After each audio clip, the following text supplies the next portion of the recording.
Instead, a small handful of anonymous sources LA from were allowed Humboldt, to drive a smear campaign and agenda about me. We're Because gonna our review some left-wing of media Hegseth in right America now. today, sadly, doesn't care about the truth.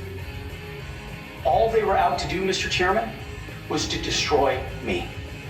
And why do they want to destroy me? Because I'm a change agent and a threat to them, because Donald Trump was willing to choose me, to empower me, to bring the Defense Department back to what it really should be, which is warfighting.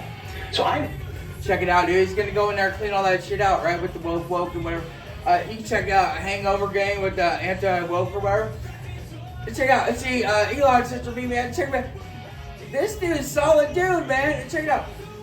Man, my record, bro. Hey, I did all my shit for my shit. I'm clean, bro. I'm a reformed guy. Anyway, LA from Humboldt County, right? I'm in Kansas City now, man. But anyway, Hegseth, dude, this dude is straight shooter, man. He's about to tell you, let's go. You have provided to the committee, Mr. Chairman, and I know you're going to share, on the record statement after on the record statement from people who have served with me, worked with me at Fox News, Concerned Vets, Vets for Freedom, you name it, from the top of the chain to the bottom, who will say I treat them with respect, with kindness, with dignity.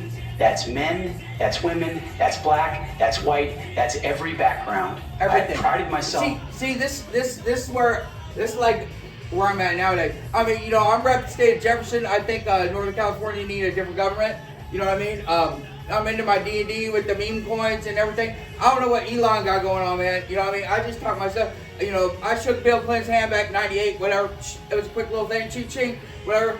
I don't like the pardons all the way back to whenever, because, you know what I mean? I'll give me a pardon all the way back to whenever. I don't give a fuck, man. I did my shit, I did every bit of whatever I need to do to make up for my thing, you know what I mean? Jesus Christ, go find him, you know what I'm talking about? This Hegseth, man, this dude's straight shooter, man. This is our new defense guy. He gonna chop out all that dumb shit. Perfect person, but redemption is real, and God forged me in ways that I know I'm prepared for. Sanctification and process. I'm honored by the people standing and sitting behind me.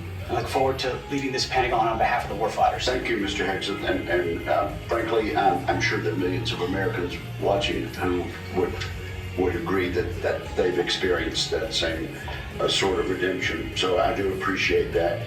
I realize that it involves a little bearing of the soul, but thank you for that. Now let's talk about top-line defense spending. I have a plan. I think you've read it.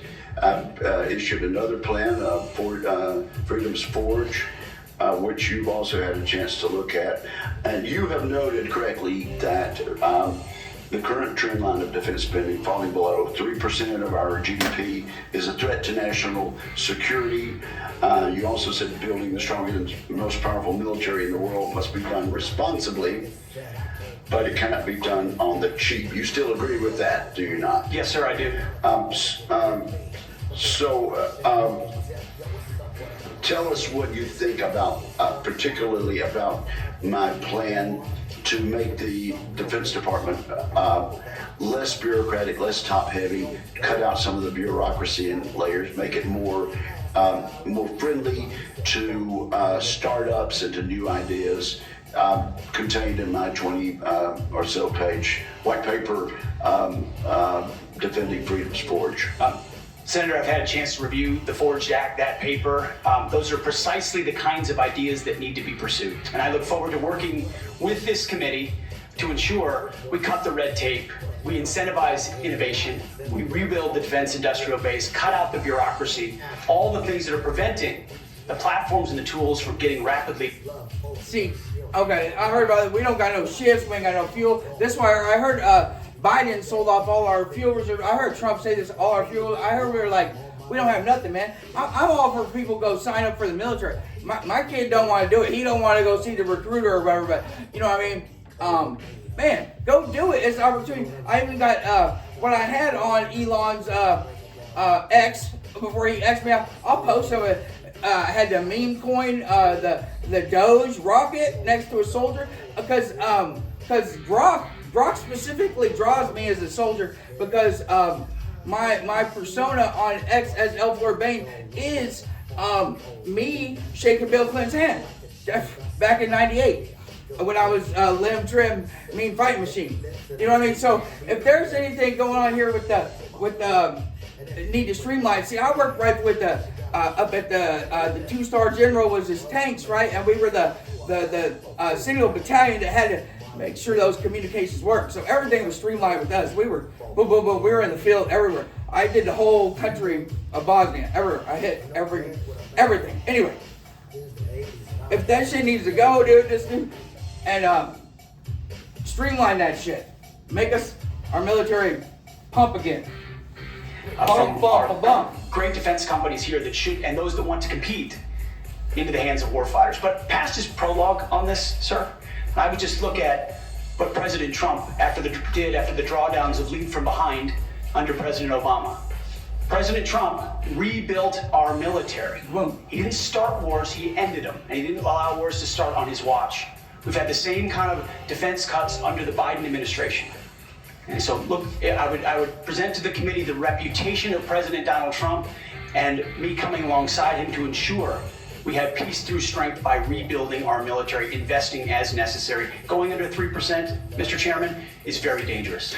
Okay, we've got 45 seconds. Tell us, in that point, get us started at least talking about deterring China and the Indo-Pacific. It starts with priorities. The 2017 National Defense Strategy was the first step in reorienting away from simply entanglement in the Middle East, which our generation knows a lot about, and reorienting the behemoth that is the Pentagon toward new priorities, specifically the Indo-Pacific. So that strategy has started. It was barely followed through on under the Biden administration. So we're going to start by ensuring the institution understands that as far as threats abroad, the CCP is front and center, also obviously defending our homeland as well. Thank you. See, State of Jefferson, the initial movement back 1941, in fact, it was like December, don't quote me, but December 3rd or something, the government was starting to form.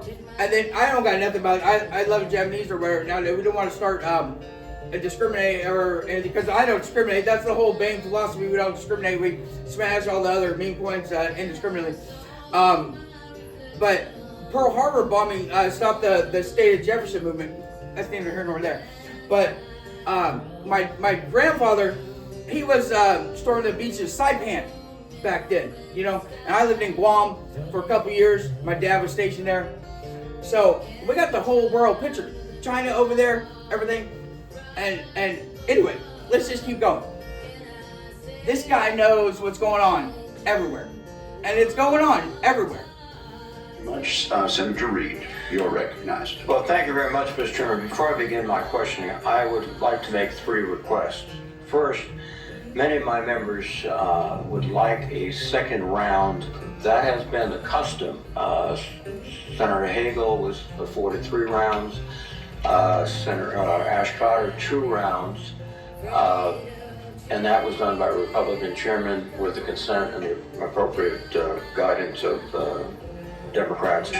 I must say, too, my recollection is I've never denied anyone the opportunity to ask the second round of questions as I chaired. I would request a second round. And my time is running. I think these are... Oh, yeah, you're using your time. No, if the timekeeper will pause the time. I must say, I think we're going to have adequate time for questioning. And I know Democrat members have coordinated their questions as much as we have, and we're following the same exact precedent on all things that we did with Secretary Austin. So I respectfully understand what you're saying, but I think we have an agreement. It's been known for quite some time, and I intend to stick with that agreement which we made last December. What is your second request? Second, he wanted to go twice or something. That's what I was getting out of that. And I think the guy shut him down. We're not doing it twice. And I want to say for the record, I believe the investigation was insufficient, frankly. There are still FBI obligations to talk to people. They have not had access to the forensic audit, which I referenced to, and the person who had access to was quite critical of Mr. Hegseth. I think people on both sides have suggested that they get the report. I know your colleagues have asked for it. Senator Thune assured me personally that he thought it was an appropriate idea. So I would ask, and I would say too, as a precedent, one of President Trump's appointees had similar very complicated personal issues. The report was made available to all the members of the committee. Oh no. We would be following precedent. I asked that that be made possible. Again, we are, there's been much discussion about this, and what I intend to do is follow the exact precedent that we've had for the last two hearings with regard to secretaries of defense. Not only Secretary Austin, but Secretary Mattis 8 years ago. And that was for the chair and the ranking member to see the report. And so that is my intention as chair of this committee. Finally, Mr. It's already been Chairman, I decided or have something. several letters that I would include for the record. One from Count Every Hero, which is an organization of retired four-star generals and former secretaries of defense that is critical of the proposed purge panels. One from an organization for domestic violence. One for a Council on American Relations. And also several letters that raise questions. I would ask that you submit it for the record. Without objection, they will be submitted. And Mr. Okay, Reed, time they is want my now rap sheet, expired. fucking rap. Just kidding. That's what I'm saying. They ain't gonna be no pouring back to whenever friggin'. Man, I came out of the zone. I'm telling you, man, I did not integrate well with society for quite some time. I'm not proud of none of that. But I'm still up for it, baby. I'm still in LA for bubble. Man, okay. This dude has moved on from whatever, man. For our military. Clean house and start over. It's come to my attention that current serving military personnel have received emails threatening them with being fired for supporting the current DoD policies.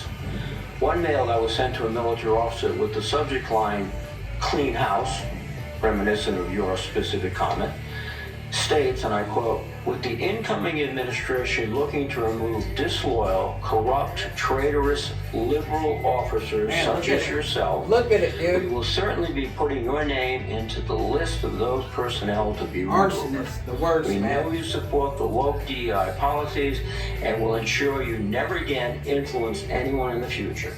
You and the redacted spouse's name will be lucky if you're able to collect your military requirement," end quote.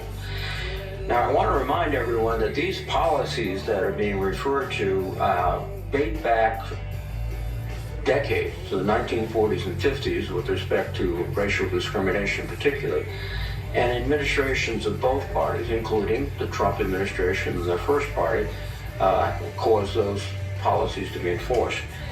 Mr. Hegseth, are you aware of these emails being sent to officers? Senator, you mentioned the word accountability, which is something we have not had for the last 4 years. Are you aware of these messages being sent to officers?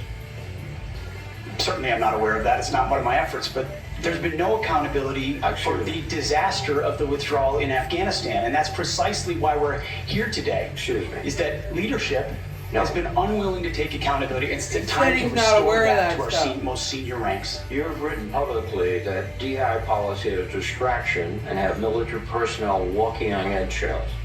Do you believe that emails like that are essentially threatening both a serving officer and a spouse and is claiming that they'll lose their pension will have a distraction and detract from the lethality? Senator, you mentioned the 40s and 50s, and you're precisely right. The military was a forerunner in courageous racial integration in ways no other institutions are willing to do. I served with men and women of all backgrounds because of the courage of people Do you believe? Check this out. When I served, man, we were green, man. It was green. Man, my boy Orlando Lang, my boy Ryan Wetzel, freaking, and the redhead girl I over, and now I can't remember. But we went I was from Humboldt County.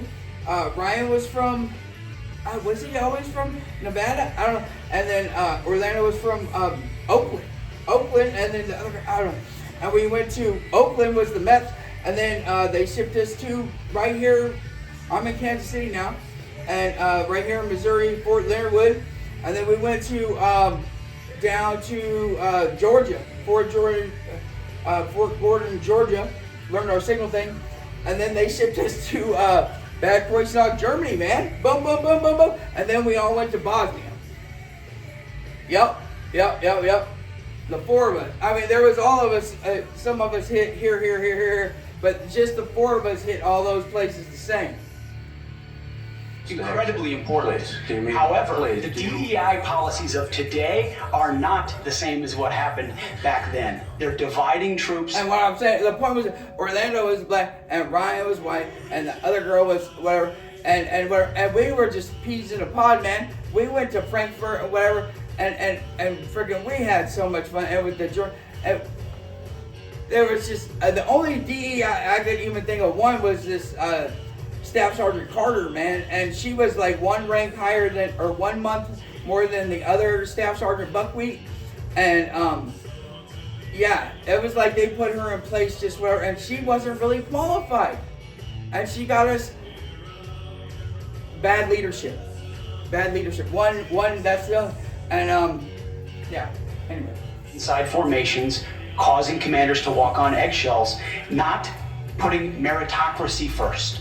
That's the indictment that's made by those serving right now. Excuse me. And why we're having this conversation.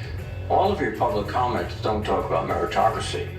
They talk about liberal democratic efforts that are destroying the military, that those people are our enemies.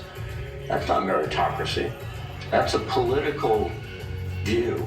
And your goal, as I see emerging, is to politicize the military in favor of your particular positions, which you've outlined extensively, which would be the worst blow to the professionalism of the United States military and would undercut readiness, undercut retention, because I can see officers receiving these emails beginning to wonder very seriously if they should continue.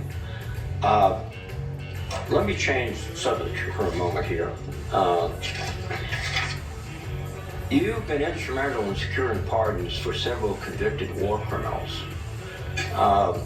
In at least 2 of these cases, the military personnel who served in combat with these convicted service members were not supportive of pardons. They did their duty as soldiers to report war crimes. Your definition of lethality seems to embrace those people who do commit war crimes, rather than those who stand up and say, this is not right. So what's the response to your service members who personally witnessed these and took courageously reported them to their superiors?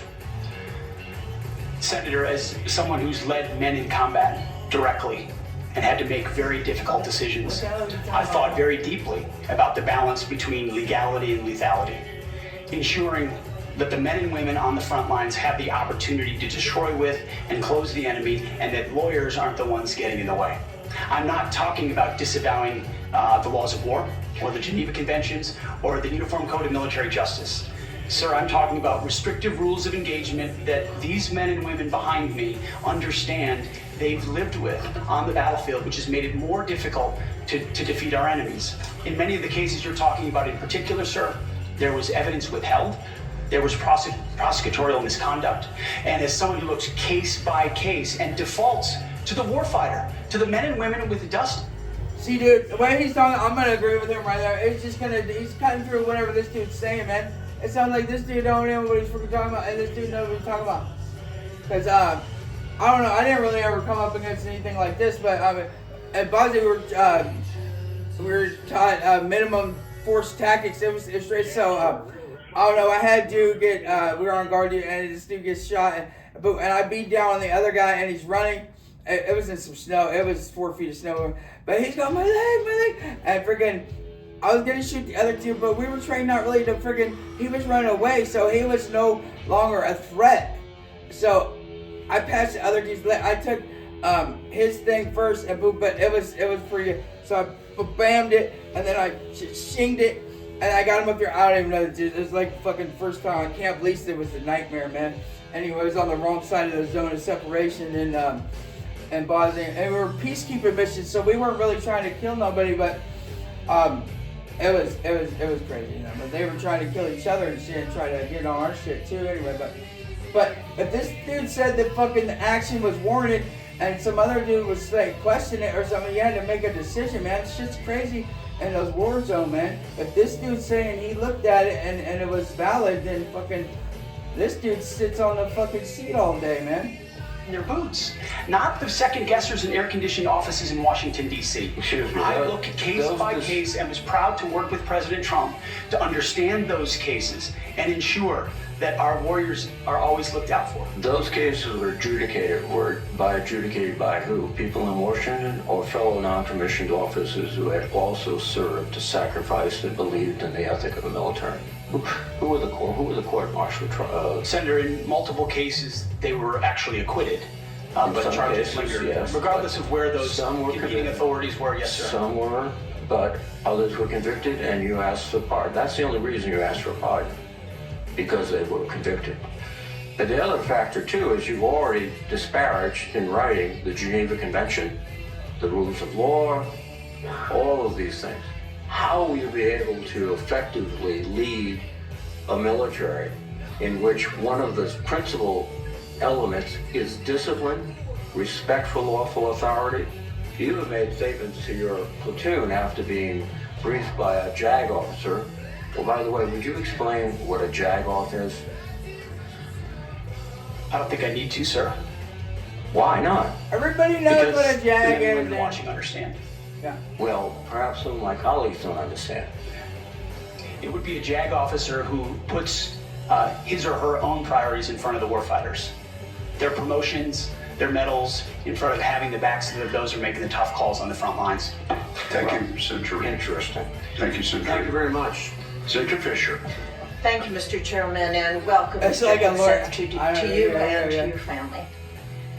Thank you for the meeting You'd that we be had. We over all talked the about a JAG number of officers, things. actually. I First suppose, and maybe. foremost was that I nuclear don't know. weapons are foundational to our national defense, and having a safe, effective, and credible nuclear deterrent underpins our alliances and, as you know, it deters our adversaries. Nuclear deterrence has been, and you and I believe, agreed on this, it must continue to be unequivocally The bomb. the highest priority mission of the Department of Defense. But deterrence only works if our adversaries believe our nuclear forces are effective and credible. All three legs of our triad are undergoing that generational recapitalization programs, and we cannot afford any more delays in those programs. Sir, do you believe and agree with President Trump's 2018 nuclear posture review that preventing adversary nuclear attacks is, quote, the highest priority of the United States? Senator, yes, I do. If confirmed, will you commit to supporting all three legs of the nuclear triad and to using every tool available to deliver these systems on schedule? Senator, yes, I do, because ultimately our deterrence, our survival is reliant upon the capability, the perception, and the reality of the capability of our nuclear triad. We have to invest in its modernization for the defense of our nation. Well, former secretaries of defense have stated that nuclear deterrence is the highest priority. We haven't really seen that translated into budget requests or using the tools like the Defense Production Act. You've spoken about increasing lethality. You've spoken about getting programs done faster. How would you actually implement a culture change so that we can see these delivery schedules move forward? We gotta be on the forefront of this. You gotta be at the edge. I mean, I don't like it. I would never like the button to be put. We gotta be able to deter other nukes or whatever. Anyway, I mean, it's all in the Book of Revelation. Anyway, and that mountain hasn't split. The Lord hasn't returned. But would be rewarded. I can tell you in most every briefing we have, the schedules we're on are too late. So what would you do?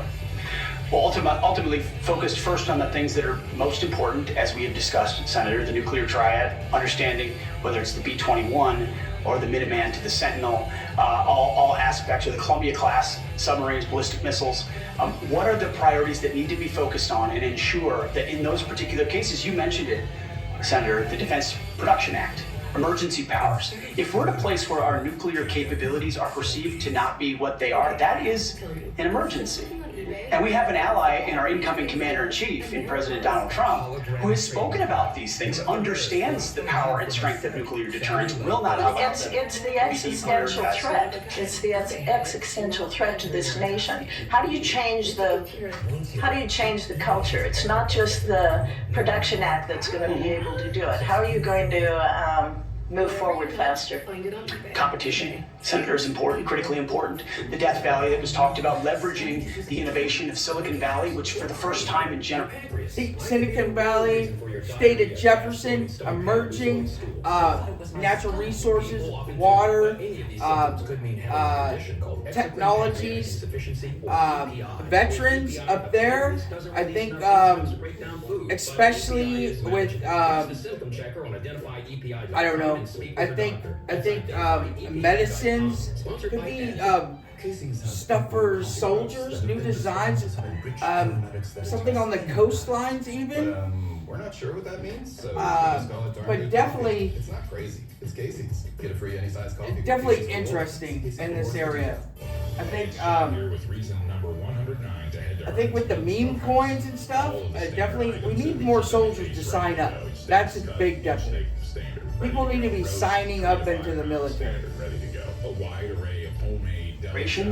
Has shown a willingness, desire, and capability to bring its best technologies to bear at the Pentagon, a Pentagon that has become too insular, tries to block new technologies from coming in. So we have to embrace that, there's some great Office of Strategic Capital, DIU initiatives that provide loans to companies to participate, because you have to invest in the defense industrial base for the longer term projects. We have the capability, the missiles and the munitions, but also to rapidly field emerging technologies that we need on the battlefield right now. So as we learn things, say in the war in Ukraine, those technologies, as we look at threats we're going to face, find ways to rapidly field those using off-the-shelf technologies or standard designs, modular designs.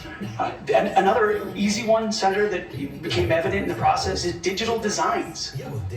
The Pentagon often builds entire systems without first using a digital design, which means you build prototypes and then scrap them and start over again. No private sector business could survive doing business that way. So there's a lot of innovation, and I'm going to hire a lot of smart people already have to help with that. In the 2025 NDAA, it was established to a new position, the Assistant Secretary of Defense for Nuclear Deterrence, Chemical and Biological Defense Policy and Programs. And that was established so we could cut through a lot of the bureaucratic stovepipes that we see in the office of the Secretary of Defense. If confirmed, will you direct the Department of Defense components to expeditiously implement this reform? It sounds great. I would want to look directly at exactly what that reform is. It is I great. take your word that it's great, Senator. I will review it robustly, and I look forward to implementing. Okay, thank you. During the first Trump administration, the 2018 Nuclear Posture Review concluded that the U.S. needed to once again develop and deploy a nuclear-armed sea-launched cruise missile known as SLICM to offset significant Russian and Chinese advantages in theater-range nuclear capabilities. Since then, Congress, on a strong bipartisan basis, has directed the Navy and the National Nuclear Security Administration to continue this effort. Do you support the SLICM program? As of right now, Senator, based on what I know, I do, but one of my answers I'll have repeatedly throughout this morning is getting an opportunity to look under the hood classified material, get an understanding of true capabilities vis-a-vis enemy capabilities. Because what we know right now, Yeah, Senator, what I know on the nuclear side is that Russia and China. I like what he's saying right here. He's like, I hear about your slickums and whatever, but I need to know what they got going and if it's gonna keep being better than what they got going. You see what I'm saying? If our shit's not gonna be better than their shit and it's falling behind us, then we need to scrap that and we need to go on to the next fucking thing. You gotta fucking. All right, I'm El Borbe. I'm LA from Humboldt, El for Larry. You know, I got 4 associate's degree and 1 bachelor's. I ain't no Elon Musk, but I mean I got a computer programming. I got a software engineering. I got a management or something, a general, just like a general ed, like I'm like kind of whatever, and some kind of business technology. So anyway, yeah, I really don't do anything with any. Just take my medicines and do my D&Ds and some meme coins and stay Jefferson. You know what I mean? So I'm getting excited. Ever since Trump got in, I got more excited. Everything. So. Mostly clear tonight. Low falls into the single digits to 4. I can understand what he's saying though. You see what I'm saying? You gotta freaking check what they got going, and then so what you get going. You know what I mean? It's not being overrun by what they got going. So he's got to get and get some analysts in there. This guy's great. He's gonna do this great job. Are rushing to modernize and build arsenals larger than ours. We need to match threats to capabilities, and the systems we elevate will be tied to whether those capabilities are needed based on the adversaries we face. Would you assure that this program is executed according to law? Oh, absolutely, Senator. What, short here, what is your plan to revitalize the industrial base in this country? It needs to be real short. Serious investment targeted at systems that we truly need by also incentivizing competition and laser focus from the OSD, from the Office of Secretary of Defense, to all particular strategic initiatives to revive them so it's not just one system, it's multiple systems. You may want to expand on that on the record. At this point, my colleagues, I would ask unanimous consent to enter into the record a letter organized by a group called Flag Officers for America, which has 120 retired generals and admirals offering their support for Mr. Hegseth's nomination as unanimous consent. Without objection, entered into the record. Senator Shaheen. Good morning, Mr. Hegseth. Good morning, Senator. I was pleased when I was contacted on your behalf about meeting before this hearing.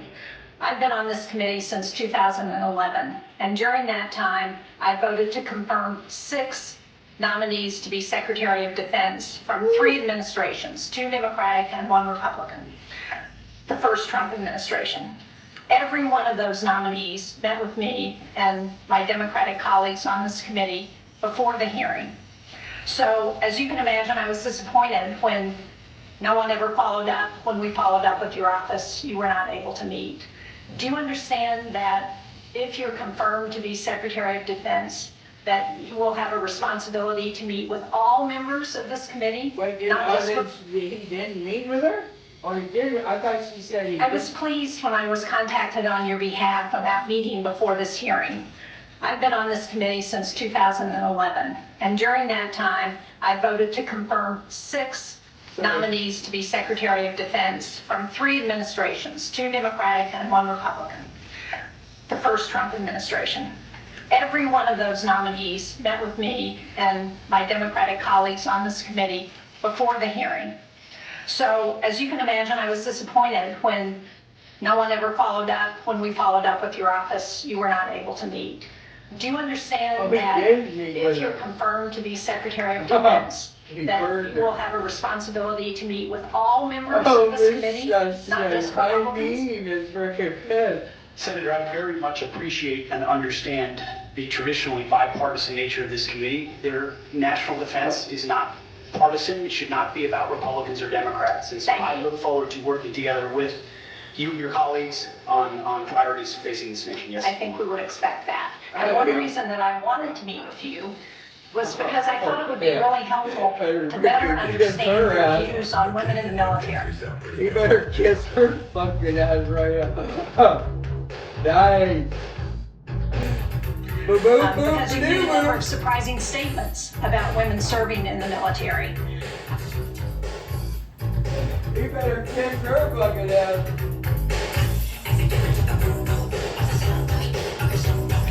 Fucked up with her, dude. You can't wait to talk.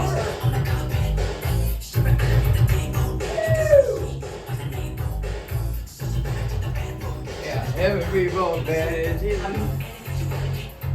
As recently as November the 7th of 2024 on the Sean Ryan Show, you said, and I quote, "I'm straight up saying that we should not have women in combat roles.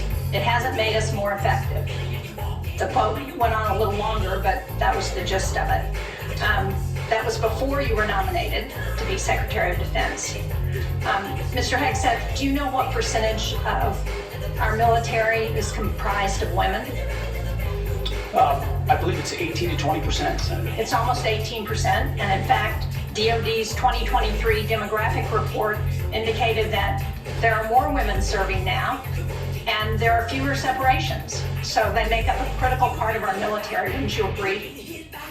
Yes, ma'am. Women in our military, as I have said publicly, have and continue to make amazing contribution. I want to go on a stab right here, but I don't. I want to leave it. I'm kind of leery, but I think the policy when I was in was they just can't go in the field for like a extended period of time without sanitary. I mean, come on, it's a sanitary thing for like a man can go out in the woods for like where and like okay, and it's just like for months or something, and they don't need the like, you know, and so for like hardcore like outweighs infantry. It was like infantry, I think, basically, and like some stuff like maybe mobile infantry or some certain things Across all aspects of our battlefield. Well, you also write in your book, The War on Warriors, with the chapter, The Deadly Obsession with Women Warriors, that, quote, "Not only are women comparatively less effective than men in combat roles, but they are more likely to be objectified by the enemy and their own nation in the moral realms of war." Ooh, I don't know, like a capture thing, and I don't know, that could be, but anyway,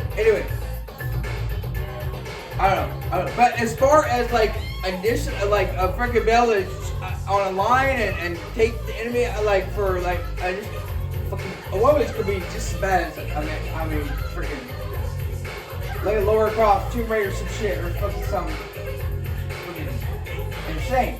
Mr. Hegseth, should we take it to believe that you believe that the two women on this committee who have served honorably and with distinction made our military less effective and less capable?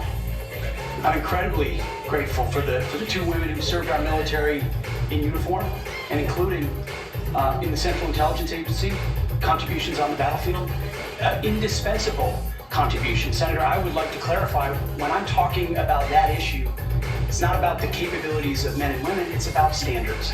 And this committee has talked a lot about standards. Standards that we, unfortunately, over time, have seen eroded in certain duty positions, certain schools, certain places, which affects readiness, which is what I care about the most, readiness I on the appreciate battlefield. that. And so, to my comments, however, time and time again, to standards. Your statements publicly have not been to that effect. After your nomination, you did state to a group of reporters that you, quote, "support all women serving in our military today who do a fantastic job across the globe, including combat." So what I'm confused about, Mr. Hegseth, is which is it? Why should women in our military, if you were the Secretary of Defense, believe that they would have a fair shot and an equal opportunity to rise through the ranks? If on the one hand, you say that women are not competent, they make our military less effective, and on the other hand, you say, oh no, now that I've been nominated to be the Secretary of Defense, I've changed my view on women in the military. What do you have to say to the almost 400,000 women who are serving today about your position on whether they should be capable to rise through the highest ranks of our military. Senator, I would say I would be honored to have the opportunity to serve alongside you, shoulder to shoulder. Oh, yeah, we had Colonel and for full bird Colonel lady and stuff. I don't know if it was a general, but it was a full bird Colonel. I remember she was cool.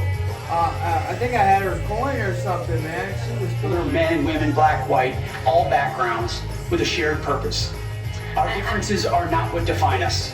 Our unity and our shared purpose is what define us, and you will be treated fairly and with dignity, honor, and respect, just like every man and woman in uniform, just like the men and women that I've worked with in my veterans organizations, to include when I was a headquarters and headquarters company commander in the Minnesota National Guard. Well, I We had women in appreciate our your ranks as 11th well. hour conversion, but Mr. Chairman, for the record, I would like to submit Chapter 5, The Deadly Obsession with Women Warriors, for the record.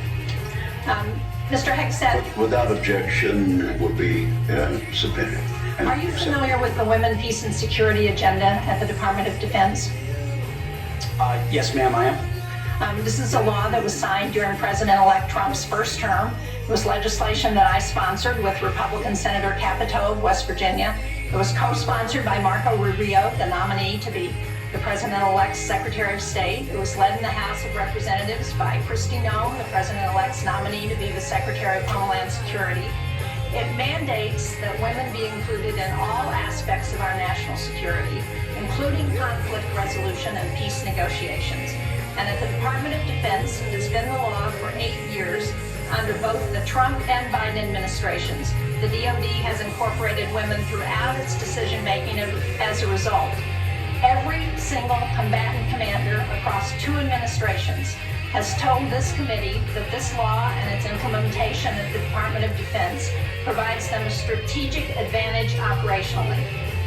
Based on your comments, it appears that the example that you would like to set, not only for women in this country, but for women across the globe, 50% of the world's population, as the prospective nominee to lead the most combat-credible military in the entire world, is that women should not have an equal opportunity in our military. So will you commit to preserving the Women, Peace, and Security law at DoD and including in your budget the requisite funding to continue to restore and resource these programs throughout the DoD?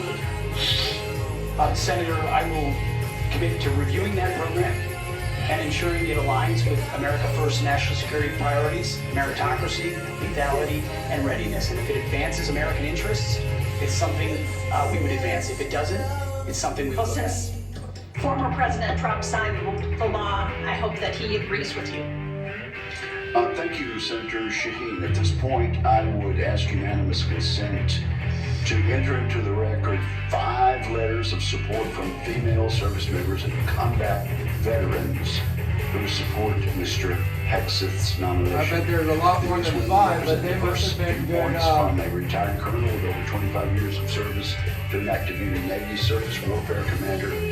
I should have wrote a letter. I did do They some support stuff. I Mr. definitely Hegseth supported him on and some other stuff, but on his focus on merit, war fighting readiness. not like I don't call the military White training House status, enough. and the warrior ethos. So without objection, it will be entered into the record. And now, Not that much. I'm honored to recognize Senator Cotton for 7 minutes. A couple Mr. times Hegseth, lately, let's though. continue on this line of questioning about what's sometimes referred to Biden as called it women in garbage combat. I think that phrase is something of a misnomer. Many members of this committee have served in combat in the last 25 years, to include women and men. I'm sure all those men served with women, whether they were military police officers or they were pilots or whether they were intelligence analysts or medics or what have you. You served. I assume you served with women who were on the front lines as well. Is that correct? Yes, sir. And were those women anything other than skilled, brave, and honorable in their service? They were some of the best soldiers I worked with. So women have been served. Yeah, I served with some women. They were like freaking awesome. I think one was almost took me out of the. See, I got the distinguished honor grad at my whatever signal school or what it was. It's like this chick was right there, and she just about beat me. And I remember basic training, like we had a pugill fight or something. Chick about whooped the crap out of me, and just right there, just about, and yeah, and then the women in the military are great, man, and they always work and everything. In combat for a long time, women, they've even been serving in combat units like infantry battalions for a long time, enrolled The women in the military are great. like medics or mechanics or what have you. So what we're talking about here specifically is women in ground combat roles in jobs like infantrymen or artillerymen or special forces. Until about 10 years ago, that wasn't the case. Under Secretary Panetta, those roles were opened up to women to serve in. Has President Trump indicated at all that he plans to rescind or alter that guidance? You're correct to point out, Senator, that these are the decisions that the Commander-in-Chief will have the prerogative to make. He has not indicated to me that he has plans to change whether or not women would have access to these roles. However, I would point out, ensuring that standards are equal and high is of importance to him and great importance to me. Because in those ground combat roles, what is true is that the weight of the ruck on your back doesn't change. The weight of the 155 round that you have to carry doesn't change. The weight of the 240 Bravo machine gun you might have to carry doesn't change. And so whether it's a man or a woman, they have to meet the same high standards. And Senator, in any place where those things have been eroded or in courses, criteria have been changed in order to meet quotas, racial quotas or gender quotas, that is putting a focus on something other than readiness, standards, meritocracy, and lethality. So that's the kind of review I'm talking about, not whether women have access to ground combat. Okay, so thank you. So you expect no change to that guidance, but as you point out, in these specific jobs, there are irreducible physical demands. We expect our intelligence analysts and our mechanics to be physically fit in the military, but it's different when you're in the infantry or the artillery. You just mentioned a few things. Let me point it out. An artillery shell weighs almost 100 pounds. An Abrams tank round weighs around 50 pounds. The M240 Bravo machine gun with its tripod weighs almost 50 pounds. The average weight of a full kit, ammo, water, commo, body armor for a soldier is over 100 pounds. Nothing you can do can change any of those things, right? That is physical reality. Go ahead. Yes, Senator. And I would say the requirements to handle those things in a ground combat unit, as far as standards, can look different than those of a medic or a drone pilot. And so it's not that it has to be the same standard throughout, it's standards to maximize efficacy of that particular position. Let me read a quote here from one Army officer. While it may be difficult for a 120-pound woman to lift or drag 250 pounds, the Army cannot artificially absolve women of that responsibility. It may still exist on the battlefield. The entire purpose of creating a gender-neutral test was to acknowledge the reality that each job has objective physical standards to which all soldiers should be held, regardless of gender. The intent was not to ensure that women and men will have an equal likelihood of meeting those standards. I assume, based on your testimony, you agree with that Army officer? Absolutely. The standards need to be the same and they need to be high. And they need to be set by the people closest to the problem set, closest to the understanding of what is required by that job. Commanders, commanding officers, and COCOMs and elsewhere who understand the reality of what they face, that's the feedback we should get. That's what should be enshrined and enforced, and no other set of political prerogatives. When I talk about removing politics, ideological or political prerogatives should contribute to those determinations. Nothing other than the execution of the mission. Thank you. For the record, that Army officer was Captain Kristen Griest, the Army's first female infantry officer and one of its first female Ranger School graduates. One final point, you said they need to be objective, gender neutral, and high. That's because the demands are, in fact, very high. The current physical fitness test for the Army has a minimum 2-mile run of 22 miles. Run. And I want the reporters to know that I'm putting run in air quotes, because 22 miles and 2 miles is not running. It may be jogging, it's probably walking fast. Let's move on. What did you say? What did you just say right there? In co-coms and elsewhere who understand the reality of what they face, that's the feedback we should get. That's what should be enshrined and enforced, and no other set of political prerogatives. When I talk about removing politics. Oh, he said a 22-minute 2-mile run of 22 miles. Run. And I want the reporters to know that I'm putting run in air quotes.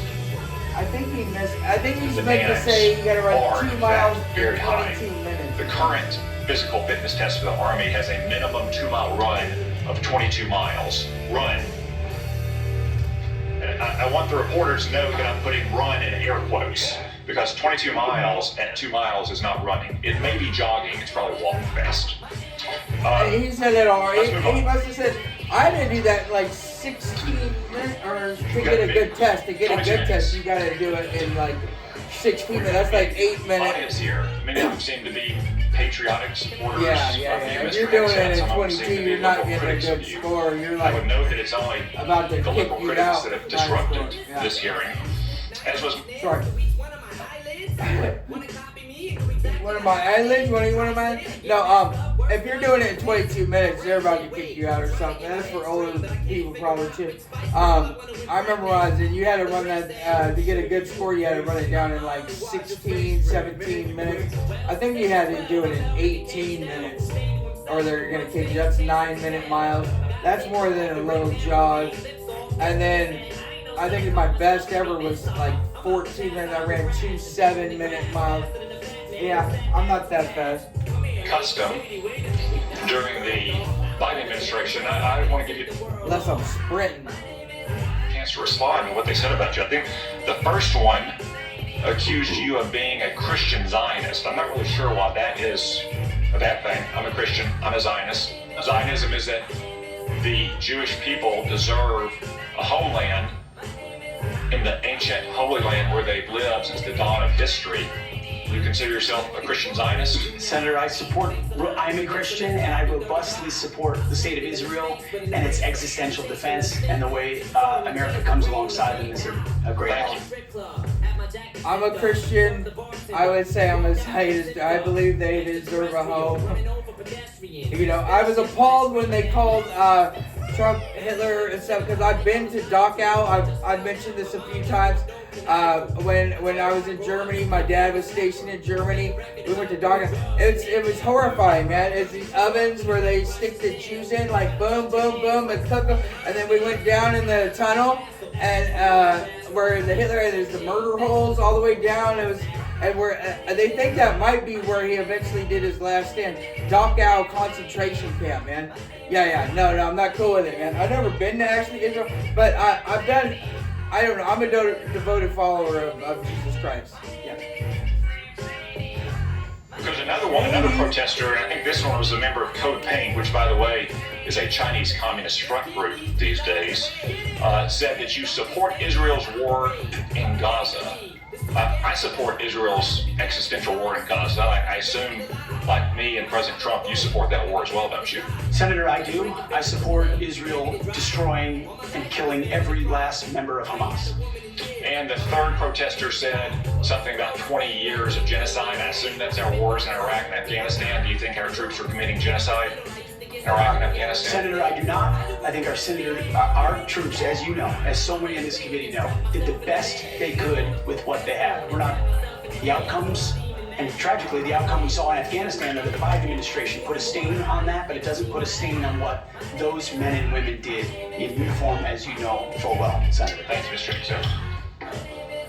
Thank you, Senator Cotton. At this point, I ask unanimous consent to offer to the record a letter submitted by Omar Abbasi, son of former city council president of Samarra, Iraq, who worked with Mr. Hegseth in Iraq. Without objection, that will be entered. Senator Gillibrand. Thank you, Mr. Chairman. Thank you, Mr. Hegseth. I do want to thank you for your service, and I want to thank you for your willingness to serve in this capacity. Thank you, Senator. I have many concerns about your record, and particularly your public statements, because they are so hurtful to the men and women who are currently serving in the U.S. military. harmful to morale, harmful to good order and discipline. If you are saying that women shouldn't be serving in the military, and I'm going to read you your quotes, because the quotes themselves are terrible.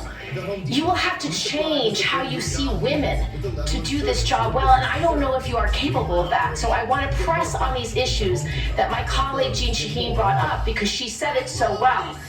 So first of all, you answered your questionnaire. Do you believe that any American who wants to serve their country in the military and can meet objective standards set by the military should be allowed to serve without limitation? You said yes to that question. But then in all of these other circumstances, you denigrated active duty service members. We have hundreds of women who are currently in the infantry, lethal members of our military serving in the infantry, but you degrade them. You say, we need moms, but not more sense. Street savings plan enrollment requires compatible in the military, especially in combat units. So specific to Senator Khan's question, Senator Khan was giving you layups to differentiate between different types of combat. And specifically, as Secretary, would you take any action to reinstitute the combat arms exclusion for female service members, knowing full well you have hundreds of women doing that job right now? And the standards, your 2-mile run, Tom, is about the Army Combat Fitness Test. It is not the requirements to have an MOS 11 Bravo, Yeah, which is 11 infantry. Bravo. These are the requirements. Yeah, and 11 Bravo. Okay. If you want to be 11 Bravo, you got to do this stuff. So, hey, that's an 11 Bravo standard, and if you can't make an 11 Bravo standard, I don't know what to tell you. Okay, if they slacked up our standard for 11 Bravo, well, then what? Then you're not an 11 Bravo. Look, I'm L4 Bay. Okay. Supposed to be done. That's Greenwave Electric. I took my shirt off, or I took a picture of me with part of my shirt off, and Elon Musk censored me, so he didn't like some idea with had some Ice Cube in the background. Talk about riding in on some ass like Jesus or something. And he caught me. I don't know exactly. I'm gonna get to the bottom of it. Don't worry. But you know, if you're not an 11 Bravo, you're not an 11 Bravo. I wasn't an 11 Bravo. I was a direct signal support for the tanks. You see what I'm saying? I did read combat into combat engineer, but that was years later with some National Guard stuff. But, Today, for people serving in the industry, men and women, they are gender neutral, and they are very difficult to meet. They have not been reduced in any way, and our combat units, our infantry is lethal. So please explain specifically, because you will be in charge of 3 million personnel. It is a big job. And when you make these public statements, and I get you were not Secretary of Defense then, I get you were on TV, I get you were helping veterans, I get it was a different job. But most recently, you said this in November of 2024, knowing full well you might have been named as Secretary of Defense.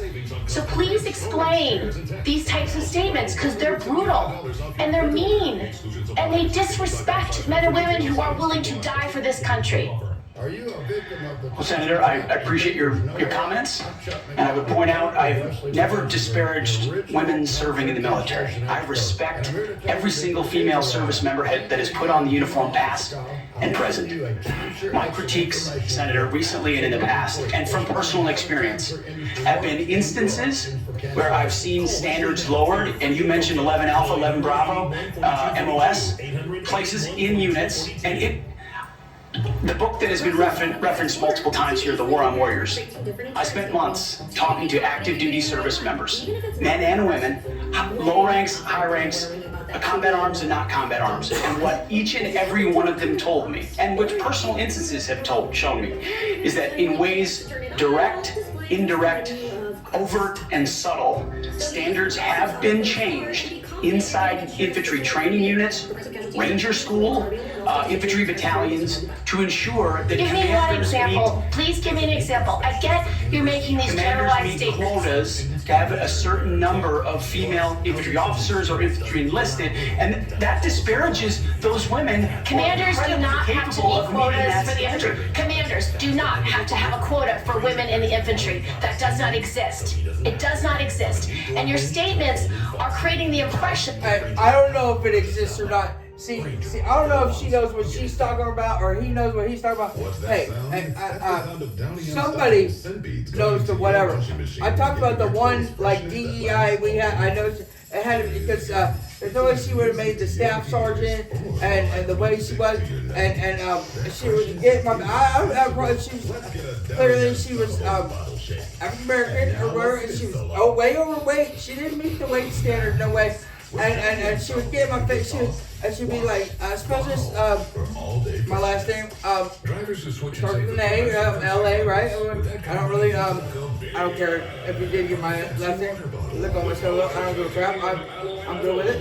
Anyway, if she get in my face and she got special, or it was PFC then, right? And she had a whisker like this, right? And she shake this, and she would take us on this runs, and you know, and she was, and her leadership was broken. It was broken. I ain't cap on whoever, but I mean, I don't think they promoted her past that. Well, maybe they did. I don't know. I never looked back up on it. But she might be saying this don't exist. He might be saying it does exist. He probably maybe knows more than she does because she's not in there. He's in there. I was in there. It was there. When I wake up. See, I was waking up next to this. I wasn't waking up next to her because I was a man tit, she's a woman tit, whatever. But I mean, and then the staff sergeant Buckwheat, Staff Sergeant Carter, Staff Sergeant Buckwheat was 1 month less than her same rank staff sergeant. And we just took the orders really from her or for him and he and whatever and like he like shielded us from her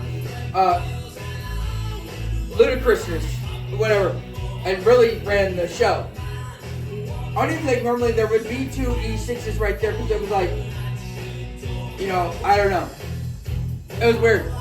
She was obviously that these exist, because they do not. There are not quotas. We want the most lethal force. But I'm telling you, having been here for 15 years, listening to testimony about men and women in combat and the type of operations that were successful in Afghanistan and in Iraq, women were essential for many of those units. When Ranger units went in to find where the terrorists hiding in Afghanistan or in Iraq, if they had a woman in the unit, they could go in, talk to the women in a village, say where are the terrorists hiding, where are the weapons hiding, and get crucial information to make sure that we can win that battle. So just, you cannot denigrate women in general, and your statements do that. We don't want women in the military, like some counterintelligence and shit. What a terrible statement. I have a friend that said she used to do that do stuff. not deny that you She was make like those statements a you major have. lady. We take the responsibility of This is standards after I got very out. seriously, and we will work with She you. said I'm she equally worked some distressed. people. You would not meet with me before this hearing.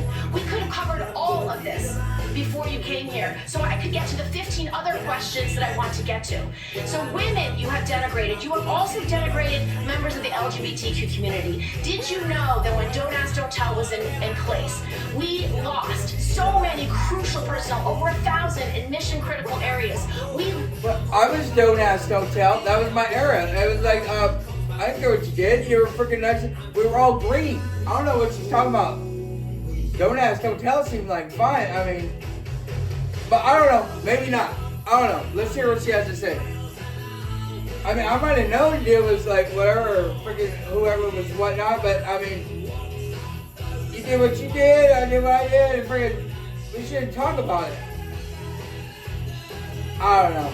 I guess you gotta talk about it nowadays. Everybody gotta like, boo boo boo, why do you like that? Boo boo boo, why do you like that? It's gotta be out in the open everywhere.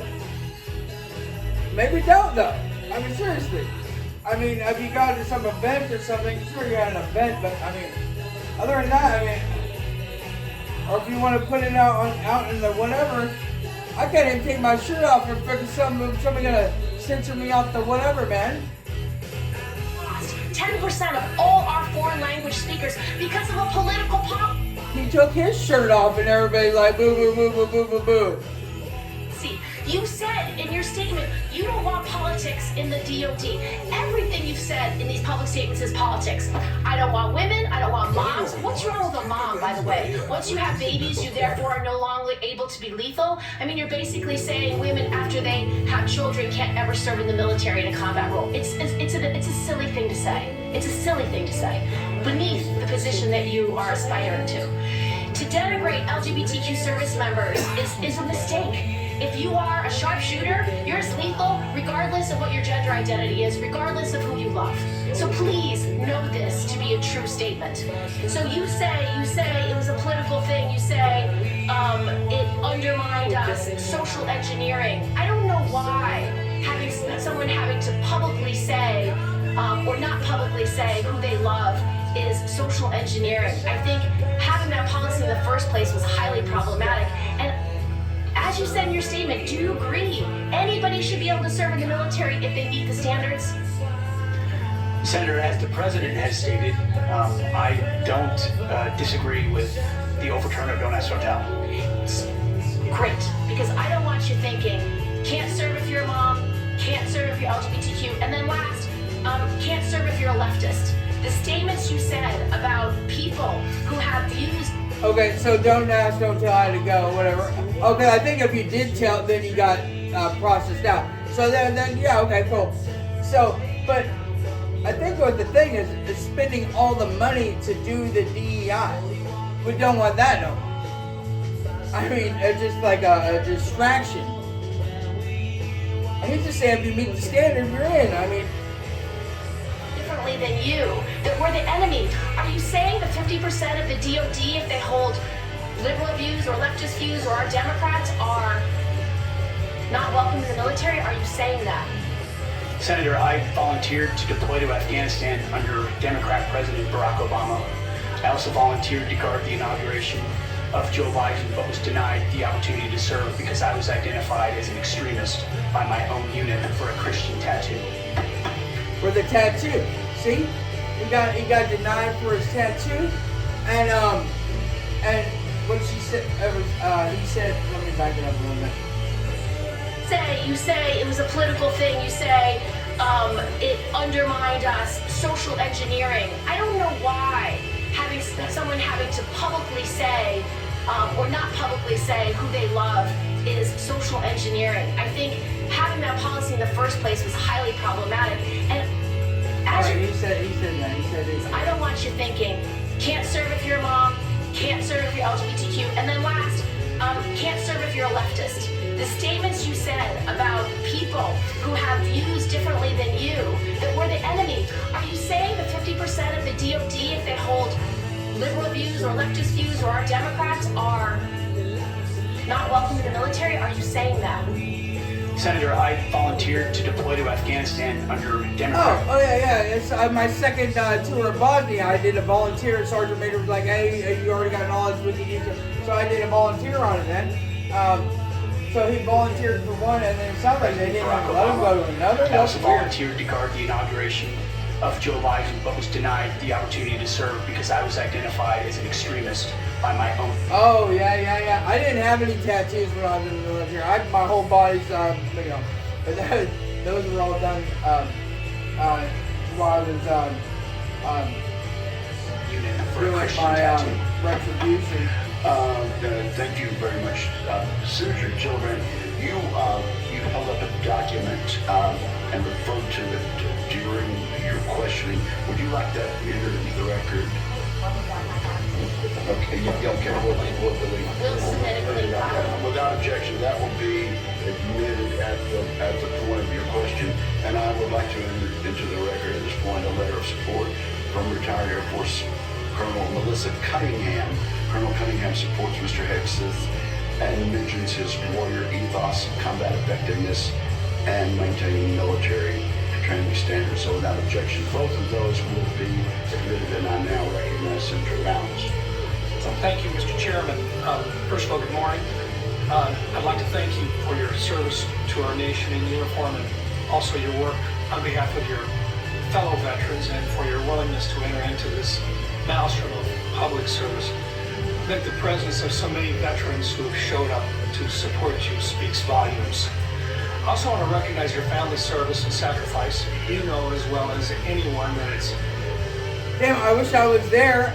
I'll be at the inauguration in, Lord willing, on the 20th. Got the tickets, the weather permitting.